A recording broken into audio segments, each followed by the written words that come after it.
বিসমিল্লাহির রহমানির রহিম। আসসালামু আলাইকুম, আশা করি সবাই ভালো আছো। দেখো আজকে লাইভ ক্লাস শুরু করছি তোমাদের।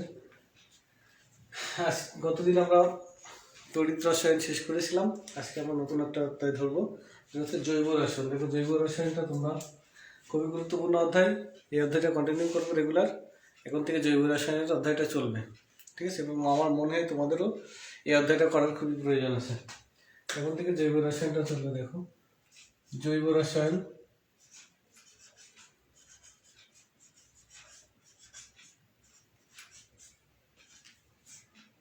দ্বিতীয় অধ্যায়,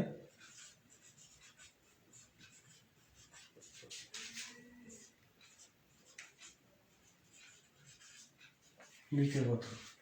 জৈব রসায়ন দ্বিতীয় অধ্যায়, দ্বিতীয় পত্র। আর আগামী সপ্তাহে আমি তোমাদের তড়িৎ রসায়নের আগামী সপ্তাহে তোমাদের তড়িৎ রসায়নের একটা পরীক্ষা নেব। তো দুটো সৃজনশীল দেবো, তোমরা সেই অ্যান্সার করে আমাকে ফিডব্যাক দেবে মেসেঞ্জারের মাধ্যমে, ঠিক আছে? তো জৈব রসায়ন একদম শুরু থেকেই শুরু করছি আমি, ঠিক আছে? শুরু থেকে শুরু করবো, একদম প্রথম থেকেই। জৈব যৌগ কাকে বলে?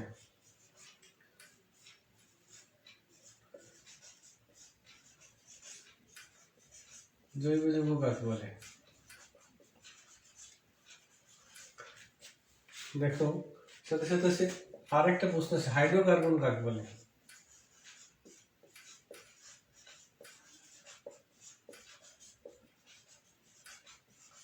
হাইড্রোকার্বন কাকে বলে? দেখো কার্বন শুধুমাত্র কার্বন এবং হাইড্রোজেন দ্বারা গঠিত যৌগসমূহ, শুধুমাত্র কার্বন এবং হাইড্রোজেন দ্বারা গঠিত যৌগসমূহকে হাইড্রোকার্বন বলা হয়, এবং উক্ত হাইড্রোকার্বন ও হাইড্রোকার্বন থেকে উৎপন্ন যৌগসমূহকে জৈব যৌগ বলি আমরা। খেয়াল করো, কার্বন ও হাইড্রোজেন দ্বারা গঠিত যৌগসমূহকে, শুধুমাত্র কার্বন এবং হাইড্রোজেন দ্বারা গঠিত যৌগসমূহকে হাইড্রোকার্বন বলে, উক্ত হাইড্রোকার্বন এবং হাইড্রোকার্বন থেকে উদ্ভূত যৌগসমূহকে আমরা জৈব যৌগ বলছি। তাহলে কার্বন এবং হাইড্রোজেন দ্বারা গঠিত জৈব যেমন হচ্ছে কি মিথেন, কার্বন এবং হাইড্রোজেন দ্বারা গঠিত যৌগসমূহকে বলছি আমরা হাইড্রোকার্বন। দেখো এটা একটা হাইড্রোকার্বন, মিথেন একটা হাইড্রোকার্বন। একে যদি আমরা ক্লোরিনের সাথে বিক্রিয়া করাই সূর্যালোকের উপস্থিতিতে,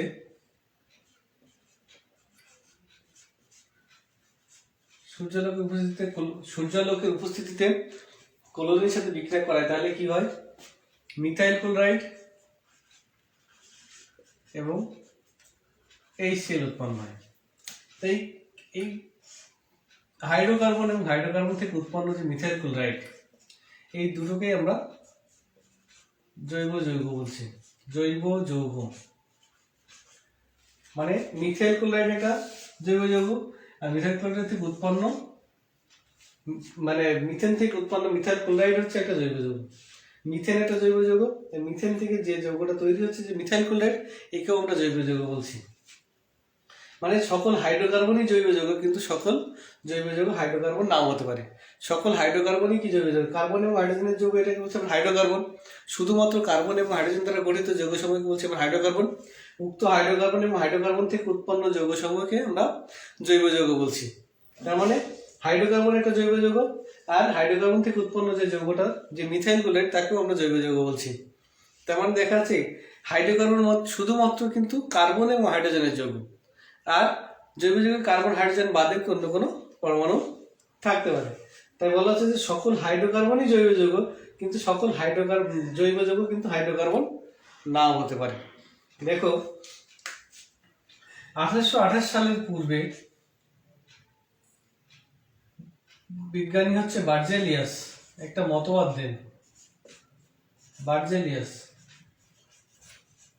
সেই মতবাদটা হচ্ছে উদ্ভিদ এবং প্রাণীদের মৃত্যুর পর এক রহস্যময় পদ্ধতিতে জৈব যৌগ তৈরি হয়। উদ্ভিদ এবং প্রাণীদের মৃত্যুর পর এক রহস্যময় পদ্ধতিতে জৈব যৌগ তৈরি হয়। কারণ কি 1828 সালের পূর্বে ল্যাবরেটরিতে জৈব যৌগ তৈরি করা সম্ভব হয়নি। 1828 সালের পূর্বে ল্যাবরেটরিতে জৈব যৌগ তৈরি করা সম্ভব হয়নি। এই জন্যে তিনি একটা মতবাদ দেন, সেটাকে বলছি আমরা বার্জেলিয়াসের প্রাণ শক্তি মতবাদ। সেটাকে বলছি আমরা বার্জেলিয়াসের প্রাণ শক্তি মতবাদ, যে উদ্ভিদ এবং প্রাণীদের মৃত্যুর পর এক রহস্যময় পদ্ধতিতে জৈব যৌগ তৈরি হয়। কিন্তু 1828 সালে ফ্রেডরিক ভোলার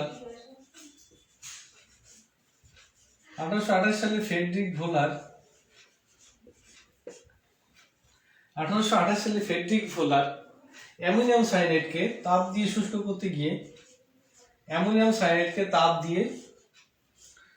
করতে গিয়ে জৈব যৌগ তৈরি করে ফেলেন। অ্যামোনিয়াম সায়ানাইডকে তাপ দিয়ে শুষ্ক করতে গিয়ে জৈব যৌগ তৈরি করেন, ইউরিয়া তৈরি করে ফেলেন। আর আমরা জানি ইউরিয়া বা কার্বামাইড বলা হয়, ইউরিয়ার আর একটা নাম হচ্ছে কার্বামাইড। ইউরিয়া বা কার্বামাইড, দেখো ইউরিয়া বা কার্বামাইড হচ্ছে একটা জৈব যৌগ, আর অ্যামোনিয়াম সায়ানাইড হচ্ছে একটা অজৈব যৌগ। এই অজৈব যৌগ থেকে একে তাপ দিয়ে শুষ্ক করতে গিয়ে কি ইউরিয়া বা কার্বামাইড তৈরি করেন। তাহলে ল্যাবরেটরিতে প্রথম জৈব যৌগ হচ্ছে ইউরিয়া বা কার্বামাইড। তাহলে এই জন্য ফ্রেডরিক ভোলারকে জৈব রসায়নের জনক বলা হয়। কি বলা হয়? জৈব রসায়নের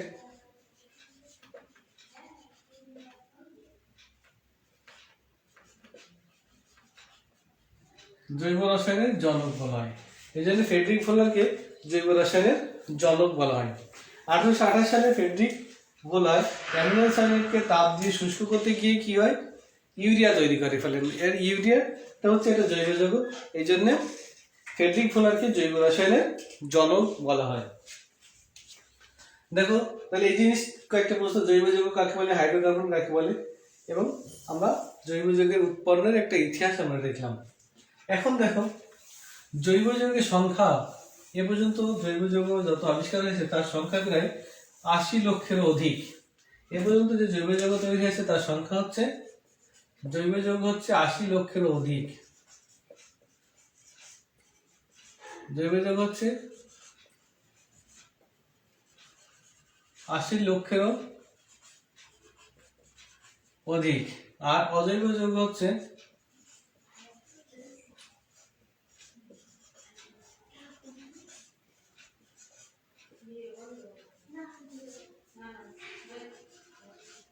1 লক্ষেরও কম। জৈব যৌগ দেখো 80 লক্ষেরও অধিক, কিন্তু অজৈব যৌগের সংখ্যা 1 লক্ষেরও কম। সহজ একটা প্রশ্ন আসে যে জৈব যৌগ এত বেশি কেন, তাই না? আমাদের কাছে একটা প্রশ্ন, জৈব যৌগের প্রাচুর্যতা এত বেশি কেন, মানে জৈব যৌগ এত বেশি পাওয়া যাচ্ছে কেন? ঠিক আছে, যে জৈব যৌগ এত বেশি পাওয়া যাচ্ছে তার কারণটা কি? এখন দেখো এই প্রশ্নটা খুবই গুরুত্বপূর্ণ একটা অনুধাবনমূলক প্রশ্ন। সেটা হচ্ছে যে জৈব যৌগের প্রাচুর্যতার কারণ ব্যাখ্যা করো। জৈব যৌগের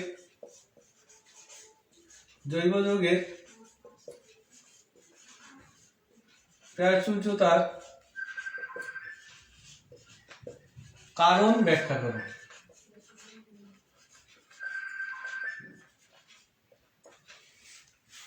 জৈব যৌগের প্রাচুর্যতার কারণ ব্যাখ্যা, মানে জৈব যৌগ এত বেশি তার কারণটা কি?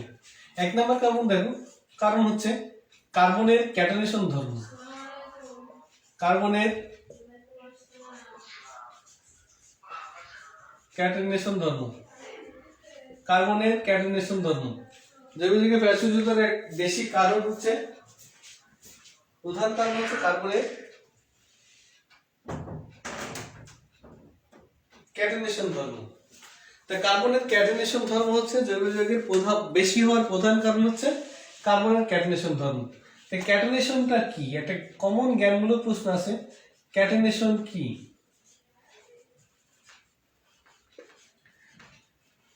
প্রধান কারণ হচ্ছে ক্যাটাইনেশন কি? এখন কার্বনের যে জৈব যৌগ এত 80 লক্ষের অধিক, তার প্রধান কারণ হচ্ছে ক্যাটাইনেশন। আর ক্যাটাইনেশনটা কি জিনিস? কার্বনের সাথে কার্বন যুক্ত হয়ে যৌগ গঠন করাকে কার্বনের ক্যাটাইনেশন ধর্ম বলা হয়। কার্বন নিজেদের মধ্যে যুক্ত হয়ে, মানে একটা কার্বন মিলে একটা যৌগ তৈরি করছে, 5টা কার্বন মিলে, 10টা কার্বন মিলে, 20টা কার্বন মিলে, 30টা কার্বন মিলে, মানে কার্বনের সাথে কার্বন যুক্ত হয়ে যৌগ গঠন করাকে কার্বনের ক্যাটাইনেশন ধর্ম বলা হয়। যেমন 60টা কার্বন মিলে একটা যৌগ তৈরি হয় যার নাম হচ্ছে ফুলারিন। 60টা কার্বন নিয়ে একটা যৌগ তৈরি হয় তার নাম হচ্ছে ফুলারিন। বুকমিনিস্টার ফুলার নামক বিজ্ঞানী এই ফুলারিনটা তৈরি করেন। একে বাকি বল, একটা বলের আকৃতি থাকে, এই জন্য একে বাকি বলও বলা হয়। ঠিক আছে, বুকমিনিস্টার ফুলার নামক বিজ্ঞানী এটা তৈরি করেন। এখন দেখো তাহলে একটা ক্যাটাইনেশন ধর্ম এটা গেল। 2 নম্বর হচ্ছে সমানতা। সমান্তরাল কি জিনিস? আণবিক সংকেত এক, কিন্তু গাঠনিক ভিন্নতার কারণে যে ভিন্ন ভিন্ন যৌগ তৈরি হয় সেটাকে কার্বনের যৌগের সমানতা বলা হচ্ছে। যেমন দেখো C2H6O, এখানে দুটো যৌগ তৈরি হয় CH3 CH2OH, এটাকে বলছি আমরা ইথানল। আর CH3 বন্ড ও বন্ড CH3, এটাকে বলছি আমরা ইথার, ইথানল আর ইথার। দেখো এই দুটোরই আণবিক সংকেত কিন্তু এটা, কিন্তু গাঠনিক মানে গাঠনিক ভিন্নতার কারণে কিন্তু ভিন্ন ভিন্ন যৌগ তৈরি হচ্ছে। যেখানে ইথানলের স্ফুটনাঙ্ক হচ্ছে 78.30 ডিগ্রি সেন্টিগ্রেড আর ইথানের স্ফুটনাঙ্ক -24 ডিগ্রি সেন্টিগ্রেড। দেখো একদম ভিন্ন ধর্ম বিশিষ্ট, ভিন্ন কার্যকারীমূলক বিশিষ্ট একটা যৌগ তৈরি হচ্ছে এবং তাদের স্ফুটনাঙ্কের পার্থক্য কত বেশি খেয়াল করো। তাই বলছি যে আণবিক সংকেত এক, কিন্তু গাঠনিক ভিন্নতার কারণে ভিন্ন ভিন্ন যৌগ তৈরি হচ্ছে। আণবিক সংকেত এক, কিন্তু গাঠনিক ভিন্নতার কারণে কি ভিন্ন ভিন্ন যৌগ তৈরি হচ্ছে, এটাকে বলছি আমরা সমানতা। এই সমানতার একটা বড় কারণ জৈব যৌগ বেশি হওয়ার। 3 নম্বর কারণটা দেখো, পলিমারকরণ। পলিমারকরণ পলিমারকরণটা আমরা এসএসসিতে আগে দেখে এসেছি যে একই অণুর অসংখ্য অণু পরস্পরের সাথে যুক্ত হয়ে কি বৃহদাকার একটা অণু তৈরি করে, মানে সেটাকে বলছি আমরা পলিমারকরণ। উচ্চ তাপ এবং চাপের প্রভাবে একই অণুর অসংখ্য অণু পরস্পরের সাথে যুক্ত হয়ে কি বড় আকারে একটা অণু তৈরি করে, এটাকে বলছি আমরা পলিমারকরণ বিক্রিয়া। এই পলিমারকরণ বিক্রিয়ার সাহায্যে কিন্তু জৈব যৌগ বেশি হয়। তার একটা কারণ দেখো, ইথিন থেকে polythene CH2 double bond CH2, N সংখ্যক ইথিন অণু উচ্চ তাপ ও চাপের প্রভাবে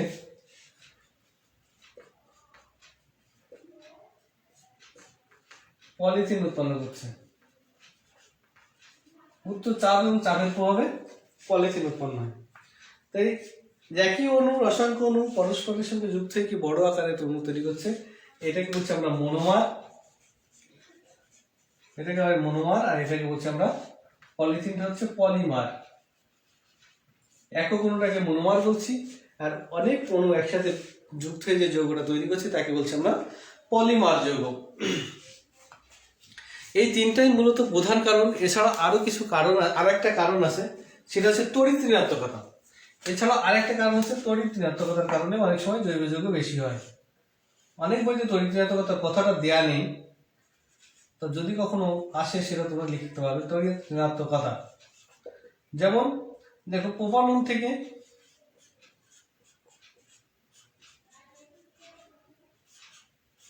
এটা হচ্ছে প্রোপানন। প্রোপানন থেকে দেখো এই যে কার্বন অক্সিজেনের যে ডাবল বন্ড আছে সেখানে একটু দুর্বল পাই বন্ধন আছে, আর অক্সিজেনের তড়িৎ ঋণাত্মকতা অনেক বেশি। আমরা জানি অক্সিজেনের তড়িৎ ঋণাত্মকতা বেশি কারণে কি এই পাই বন্ধনের ইলেকট্রন অক্সিজেন টেনে নেয়। টেনে নিলে কি দাঁড়াচ্ছে, CH3 বন্ড C বন্ড ও মাইনাস হয়ে যাচ্ছে, আর কার্বন ধনাত্মক হচ্ছে। আর এই পাশের কার্বন থেকে একটা হাইড্রোজেন তখন কি করছে, প্রোটন আকারে বেরিয়ে এসে এর সাথে যুক্ত হচ্ছে।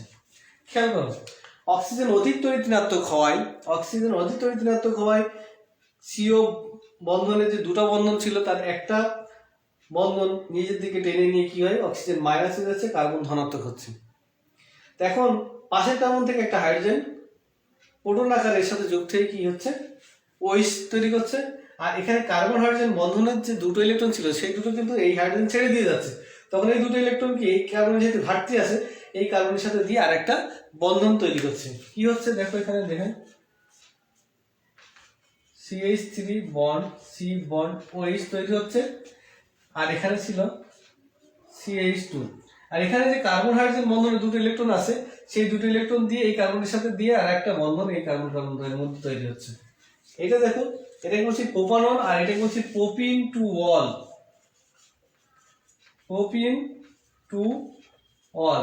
তাহলে এক যৌগ থেকে একটা ভিন্ন যৌগ তৈরি হচ্ছে না, একটা যৌগ থেকে কিটোন থেকে ইনল গঠন তৈরি হচ্ছে, কিটোন থেকে ইনঅল গঠন তৈরি হচ্ছে। তার মানে কি, এটা ছিল প্রোপানন, এই যৌগটা ছিল প্রোপানন, আর এটা হচ্ছে প্রোপিন টু অল। ঠিক আছে, প্রোপানন থেকে প্রোপিন টু অল হচ্ছে ভিন্ন একটা যৌগ তৈরি হচ্ছে। এই তড়িৎ ঋণাত্মকতাও একটা কারণ জৈব যৌগে বেশি হওয়ার। তাহলে জৈব যৌগের প্রাসঙ্গিকতার কারণ আমরা দেখলাম যে কার্বন ক্যাটায়নেশন ধর্ম, তারপর কি সমানতা, পলিমারকরণ আর তড়িৎ ঋণাত্মকতা। এই তড়িৎ ঋণাত্মকতা যদি নাও দাও, এই তিনটা কারণ কিন্তু তোমরা অবশ্যই দেবে যে জৈব যৌগের প্রাসঙ্গিকতার কারণ তিনটা। ঠিক আছে, এটা দেখলাম আমরা এখন।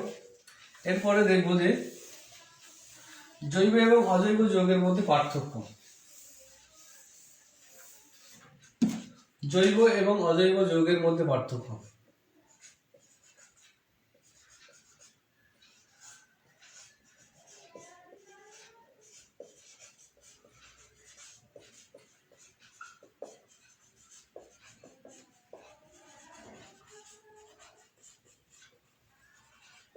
জৈব এবং অজৈব যৌগের মধ্যে পার্থক্য দেখো। জৈব যৌগে কার্বন অবশ্যই থাকে, ঠিক আছে। কার্বন বাদে কি দেখা যাচ্ছে হাইড্রোজেন অন্যান্য মৌল থাকে, কিন্তু জৈব যৌগে কার্বন অবশ্যই থাকবে। অজৈব যৌগে কার্বন নাও থাকতে পারে, অজৈব যৌগ কার্বন বাদেও তৈরি হতে পারে। জৈব যৌগে সাধারণত সমযোজী বন্ধন থাকে, অজৈব যৌগে সমযোজী আয়নিক দুটো বন্ধনই থাকে। এবং দেখা যাচ্ছে কি জৈব যৌগে কি গলনাঙ্ক স্ফুটনাঙ্ক কম, অজৈব যৌগে গলনাঙ্ক স্ফুটনাঙ্ক বেশি হয়। জৈব যৌগ দহনের ফলে অবশেষ থাকে না, কিন্তু অজৈব যৌগ দহনের ফলে অবশেষ থাকে। এরকম তো অনেকগুলো কারণ আমাদের দেখবো যে বইতে আছে, তার মধ্যে 3 থেকে 4টা মেন কারণ এইভাবে দিয়ে দিলে আমরা অ্যান্সারটা পেয়ে যাবো। 1 নম্বর কারণ বললাম যে জৈব যৌগে কার্বন অবশ্যই থাকবে, আর অজৈব যৌগে কার্বন বাদেও কিন্তু অজৈব যৌগ তৈরি হতে পারে, এমন কোনো বাধ্যবাধকতা নেই। জৈব যৌগ কি হয় সাধারণত সমযোজী বন্ধন দ্বারা যুক্ত থাকে, আর অজৈব যৌগ সাধারণত আয়নিক এবং কোনো কোনো ক্ষেত্রে সমযোজী বন্ধনও থাকে। কিন্তু আর একটা হচ্ছে যে জৈব যৌগ গলনাঙ্ক স্ফুটনাঙ্ক কম থাকে, অজৈব যৌগের গলনাঙ্ক স্ফুটনাঙ্ক অনেক বেশি থাকে। এবার দেখো জৈব যৌগের কি হয়, তোমার দহনের ফলে অবশেষ থাকে, অজৈব যৌগ দহনের ফলে অবশেষ থাকে না। তাই জৈব এবং অজৈব যৌগের মধ্যে পার্থক্যটা অবশ্যই দেখবে। এরপরে দেখো মূল যে আমাদের সিলেবাসটা যেখান থেকে শুরু, কিন্তু এখানে দেখবা আমি যে 3টা জিনিস পড়ালাম এখানে, হাইড্রোকার্বন বা জৈব যৌগ কাকে বলে আর ক্যাটায়নেশন, এই 3টা জ্ঞানমূলক কিন্তু খুবই গুরুত্বপূর্ণ, যে কোনো একটা জ্ঞানমূলক আসতে পারে। আর জৈব যৌগের প্রাচুর্যতার কারণ এবং জৈব যৌগ এবং অজৈব যৌগের পার্থক্য অনুধাবনমূলক প্রশ্ন আসতে পারে। এবার দেখো জৈব যৌগের শ্রেণী বিভাগ দেখবো আমরা। জৈব যৌগের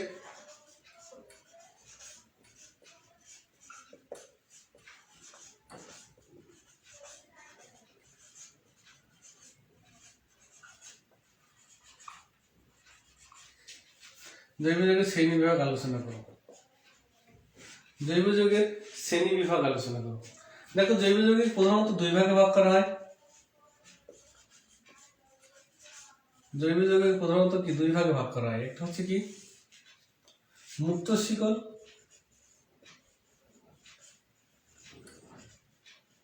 আর একটা বদ্ধ শিকল বা চাকরিক। বদ্ধ শিকল বা চাকরিক জৈব যৌগ, বদ্ধ শিকল বা চাকরিক জৈব যৌগ। মুক্ত শিকল আর বদ্ধ শিকল বা চাকরিক জৈব যৌগ।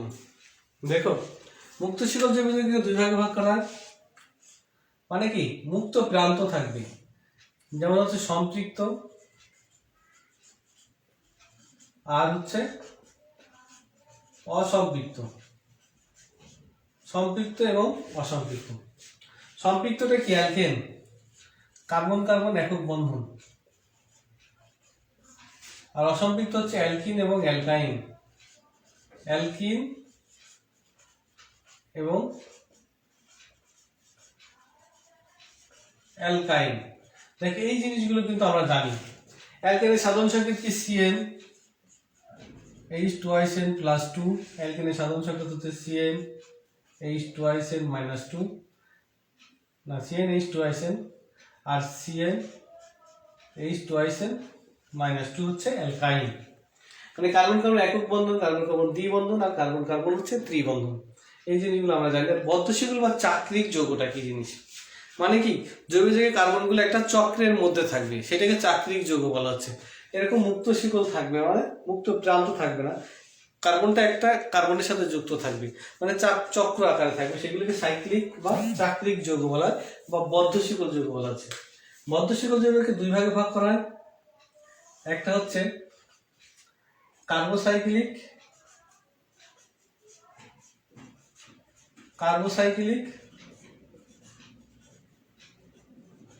আর হেটারোসাইক্লিক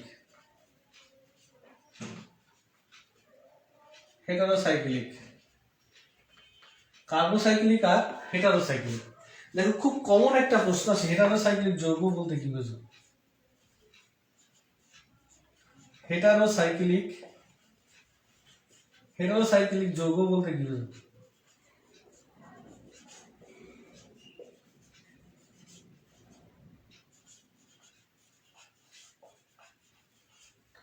হেটারোসাইক্লিক যৌগের উদাহরণমূলক প্রশ্ন আসে, হেটারোসাইক্লিক যৌগটা কি? কার্বোসাইক্লিক মানে কি? কার্বন দ্বারা চক্র সম্পন্ন। চাকরিক যৌগটা কার্বন দ্বারাই সম্পন্ন হবে, সেটা বলছে আমরা কার্বোসাইক্লিক। আর হেটারোসাইক্লিক বলছে যে সকল চাকরিক জৈব যৌগ কার্বন বাদে অন্য কোনো পরমাণু যেমন নাইট্রোজেন, অক্সিজেন, সালফার ইত্যাদি মৌল দ্বারা চক্র সম্পন্ন করে। আবার বলছি হলো যে সকল চাকরিক জৈব যৌগ কার্বন বাদে অন্য কোনো পরমাণু যেমন হচ্ছে অক্সিজেন, নাইট্রোজেন, সালফার ইত্যাদি কোনো পরমাণু দ্বারা চক্র সম্পন্ন করে তাদেরকে হেটারোসাইক্লিক যৌগ বলা হয়। ঠিক আছে? হেটারোসাইক্লিক যৌগ যেমন কি ইথিলিন অক্সাইড CH2O, এটা ইথিলিন অক্সাইড, এটাকে বলছে আমরা ইথিলিন অক্সাইড। তারপর হচ্ছে পিরিডিন, এটা একটা চাকরিক যৌগ কিন্তু নাইট্রোজেন দ্বারা, দেখো এই চক্রটা সম্পন্ন করছে, এটাকে অক্সিজেন দ্বারা সম্পন্ন করছে, এখানে নাইট্রোজেন দ্বারা চক্র সম্পন্ন করছে, এটাকে বলছে আমরা পিরিডিন। অক্সিজেন দ্বারা সম্পন্ন হচ্ছে এটা ইথিলিন অক্সাইড, আর পিরিডিন দেখো নাইট্রোজেন দ্বারা চক্র সম্পন্ন হচ্ছে। এইগুলো যৌগগুলোকে আমরা হেটারোসাইক্লিক যৌগ বলছি।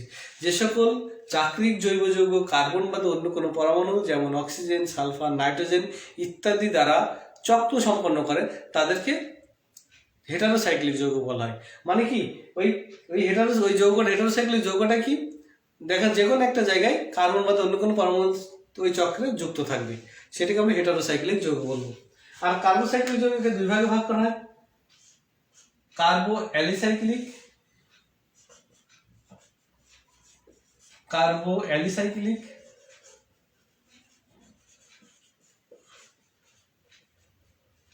আর হচ্ছে অ্যারোমেটিক।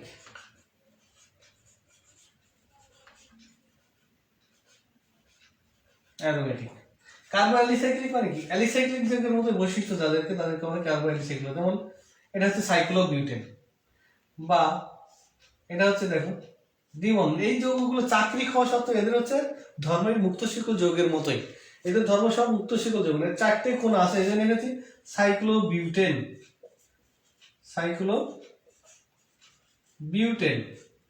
আর এটা হচ্ছে সাইক্লোপ্রোপিন।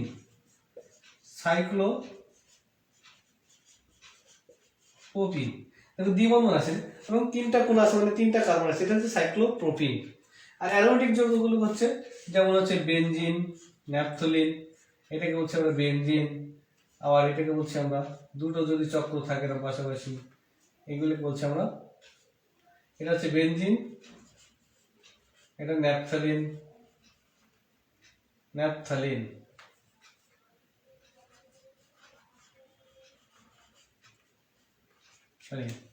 আবার হেটারোসাইক্লিক যৌগটা দেখো, হেটারোসাইক্লিককে আবার দুই ভাগে ভাগ করা হয়, একটা হচ্ছে যে হেটারো অ্যালিসাইক্লিক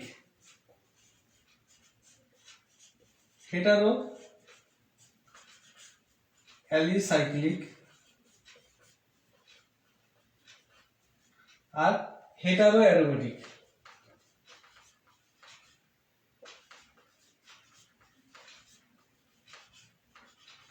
হেটারো অ্যালিসাইক্লিক, এই ইথিলিন অক্সাইডটা হচ্ছে হেটারো অ্যালিসাইক্লিক। এই ইথিলিন অক্সাইডটা কি? অ্যালিসাইক্লিক যৌগের মতো বৈশিষ্ট্য বহন করে। আর যেগুলো হচ্ছে যে তোমার কার্বন বাদে অন্য কোনো হেটারোসাইক্লিক যৌগ কিন্তু অ্যারোমেটিক বৈশিষ্ট্য বহন করে, তাদেরকে আমরা বলছি আমরা হেটারো অ্যারোমেটিক। যেমন হচ্ছে পিরিডিন হচ্ছে হেটারো অ্যারোমেটিক, আর ইথিলিন অক্সাইড হচ্ছে হেটারো অ্যালিসাইক্লিক। আর পিরিডিন হচ্ছে হেটারো অ্যারোমেটিক। মানে এই পিরিডিন কি অ্যারোমেটিক যৌগের বৈশিষ্ট্য বহন করে, যদিও হেটারো অ্যারোমেটিক, এটা তার মানে কি অ্যারোমেটিকের বৈশিষ্ট্য বহন করে। আর এটা হচ্ছে অ্যালিসাইক্লিক কিন্তু হেটারো অ্যালিসাইক্লিক, যেটা হচ্ছে কার্বো অ্যালিসাইক্লিক যৌগের মতোই এদের বৈশিষ্ট্য বহন করে।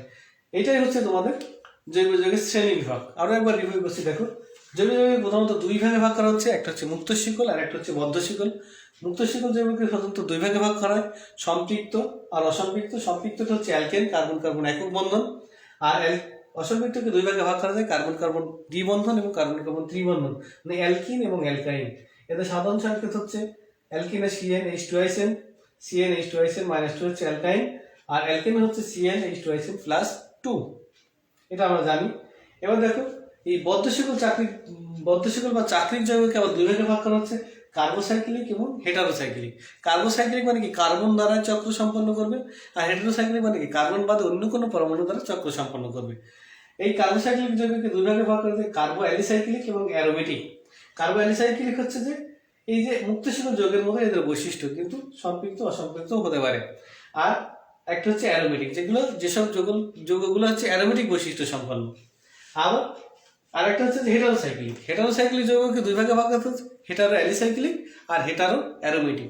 যেগুলো হচ্ছে অ্যারোমেটিকের বৈশিষ্ট্য করে, যে সকল হেটারো যৌগ অ্যারোমেটিক বৈশিষ্ট্য বহন করে তাদেরকে বলছি আমরা হেটারো অ্যারোমেটিক। আর যারা হচ্ছে অ্যালিসাইক্লিক যৌগ বৈশিষ্ট্য করে তাদেরকে আমরা হেটারো অ্যারোমেটিক। যেমন ইথিলিন অক্সাইড হচ্ছে হেটারো অ্যালিসাইক্লিক আর পিরিডিন হচ্ছে হেটারো অ্যারোমেটিক। আশা করি বুঝতে পারছো।